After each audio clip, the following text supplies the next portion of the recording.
ഞങ്ങളുടെ കുട്ടികളെ മറ്റിതര മാനേജ്മെന്റുകൾ നടത്തിവരുന്ന സ്ഥാപനങ്ങളിൽ, സ്കൂളുകളിൽ അവരുടെ മതവിശ്വാസങ്ങളെ വ്രണപ്പെടുത്തുന്നതായ കാര്യങ്ങൾ ആണ് നടക്കുന്നതെന്നും, അല്ലെങ്കിൽ അതൊന്നും അനുവദിക്കുന്നില്ല എന്ന് പറയുന്ന ആളുകൾ ശ്രദ്ധിച്ച് കേൾക്കേണ്ടുന്ന ഒരു കാര്യം, ഇവിടെ ക്രിസ്മസ് ഒക്കെ ആകുമ്പോൾ പലരും പറഞ്ഞു കേട്ട ഒരു ഭാഗം, നിങ്ങൾ കേക്ക് മുറിക്കരുത്.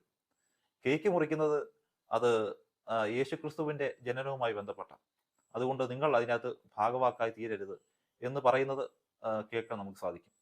ഓണം വന്നു കഴിഞ്ഞാൽ പായസം ഉണ്ടാക്കരുതെന്നും, അതുപോലെ സ്കൂളുകളിലൊന്നും ഇത്തരത്തിലുള്ള കാര്യങ്ങളിൽ നിങ്ങൾ പങ്കുചേരേണ്ട എന്ന് പോലും, പോകണ്ട എന്ന് പോലും പറയുന്ന സന്ദേശങ്ങളൊക്കെ നമ്മൾ ഇതിനു മുമ്പ് കേട്ടതാണ്.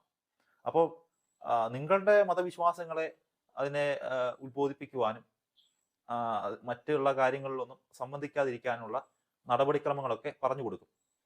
എന്നാൽ മറ്റുള്ള മതവിഭാഗത്തിൽപ്പെടുന്ന ആളുകൾ നിശ്ചയമായും നിങ്ങളുടെ വിശ്വാസങ്ങളെ വ്രണപ്പെടുത്താതെ അതിനെയൊക്കെ അതേപോലെ സ്വീകരിക്കണം.